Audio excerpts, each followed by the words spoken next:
আসসালামু আলাইকুম ভিউয়ার্স, সবাই কেমন আছেন? আই হোপ আপনারা ভালো আছেন। আমার ভিলেজ ট্যুরের আরেকটা নতুন ভিডিও নিয়ে চলে এসেছি। আমার জন্য অপেক্ষা করতে করতে শাকগুলো বড় হয়ে গেছে।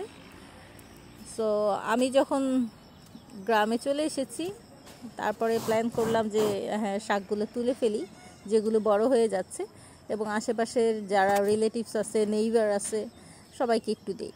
তো এই জন্য আজকে আমরা সবাই মিলে শাক তুলতেছি।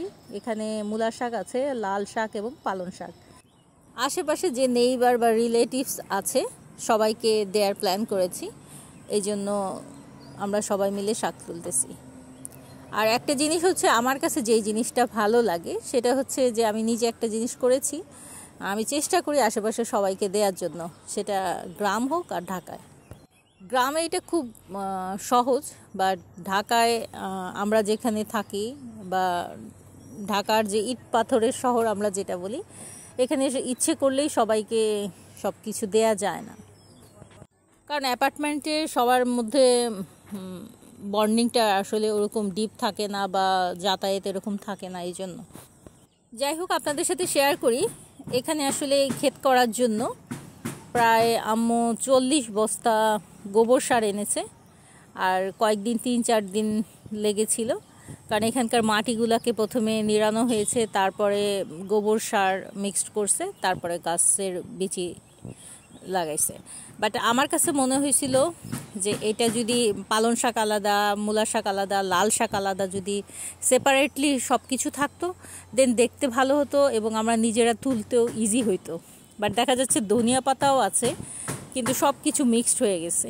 বাট নেক্সট বার যদি ইনশাআল্লাহ আল্লাহ চান, যদি সহজ হয় আমার জন্য, আমার ইচ্ছে যে আলাদা আলাদা করে গাছগুলো লাগানো হবে।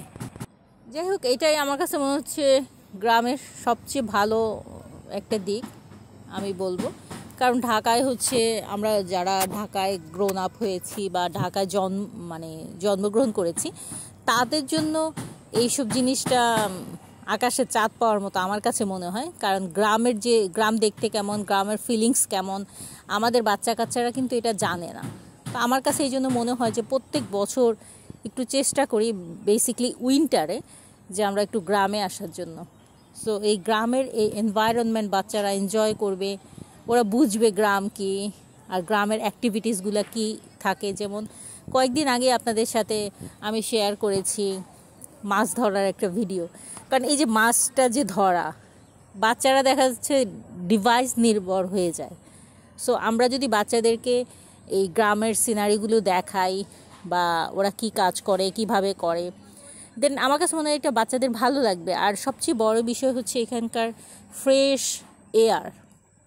আর আপনারা সবাই জানেন এখন ঢাকার ওয়েদার আসলে অতটা ফ্রেন্ডলি আমি বলবো না, কেননা দূষণ, এটা অনেক বেশি দূষিত ঢাকার বাতাস। কিন্তু কিছু করার নাই, কারণ হচ্ছে যে আমরা ওইখানে যেই ফ্যাসিলিটিগুলো পাই, গ্রামে কিন্তু সেটা আমরা পাই না। আর লং টাইম আমরা যারা ঢাকায় থাকি, তাদের পক্ষেও পসিবল না যে আমরা গ্রামে লং টাইম থাকবো। বাট আমার কাছে সবসময় উইন্টার সিজনটা খুব ভালো লাগে, কারণ ঠান্ডা থাকে। আর এমনি গরমের সময় যেটা সবচেয়ে বেশি আমি একবার ফেস করেছিলাম, কারেন্ট থাকে না। উইন্টারেও থাকে না, বাট সামারেও এটা অনেক বেশি হয়।